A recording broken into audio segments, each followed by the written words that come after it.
Kilonga tomady io kosa no tetikasa amin'ny tanterahan'ny GCI Madagasikara vohitra arivo androany teny amin'ny commune Masindray teny. Tetikasa tafiditra indrindra ao anatin'ilay fankalazana ny fahazatoanan'ny jeune chambre internationale izy ity, mandray anjara mavitrika ary manana anjara biriky hoentina moa izy ireo ao anatin'ny sehatry ny tsy fanjarian-tsakafo eto Madagasikara.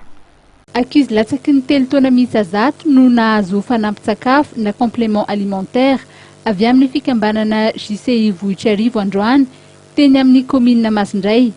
Etsika izay tafiditra ao anatin'ny fandaharana asa Kilonga Tomady. JCI vohitra arivo Kilonga Tomady, projet de lutte contre la malnutrition izy io.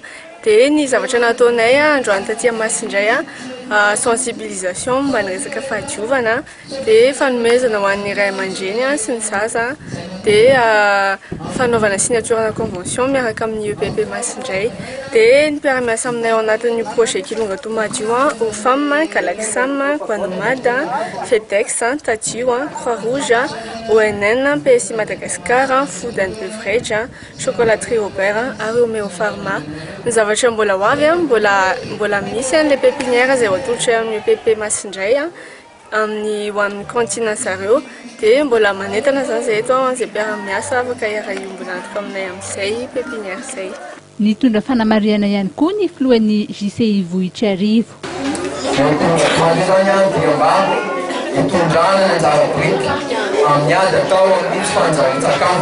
Ankizy zato avy amin'ny fokontany efatra mandinina no nisitraka ny fanomezana androany raha ny fanamariana izay noentiny tompon'andraikitry ny CSP2 Masindray. Ny fomba ahitana ireo ankizy ireo zany dia ankizy tao anatin'ny fokontany efatra eto amin'ny commune Masindray. Dia ny fomba angalana an'izareo moa zany dia le zaza tsy ampilanja voalohany indrindra, dia eo ihany koa ireo zanaky ny maro antrano, zany no nangalana. Ankoatra ny fizarana ireo fanampin-tsakafo dia nisy ny fanentanana amin'ny fanasana tanana amin'ny savony niarahana tamin'ny Croix-Rouge malagasy.